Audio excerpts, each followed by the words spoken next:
সকলোৰে জীৱনত যেনেদৰে বেয়া দিন আহে ঠিক তেনেদৰে আমাৰ জীৱনতো বেয়া দিন আহিলে আৰু এই বেয়া সময়খিনি আমি দুয়ো খুবেই ষ্ট্ৰং হৈ চলিছোঁ। মই যদি ভাগৰি পৰোঁ, মই যদি ভাগি পৰোঁ, মোৰ জীৱন সংগীজনে মোক সাহস দিয়ে আৰু তেওঁ যেতিয়া ভাগি পৰে মই তেওঁক সাহস দিওঁ।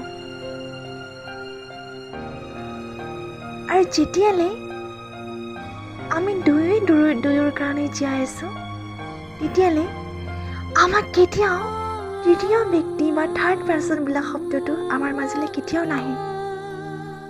আৰু এনেকুৱা কোনো এটা শক্তি নাই যিটো শক্তিয়ে নেকি আমাক যিমান বেয়া দিন আহিলেও আমাক আঁতৰ কৰিব পাৰে।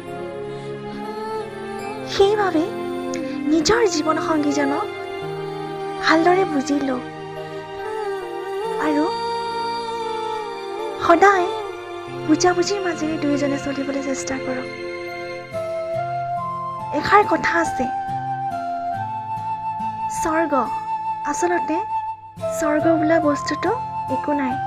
স্বৰ্গ অনুভৱ কৰিবা নিজৰ জীৱন সংগীজনৰ পৰা।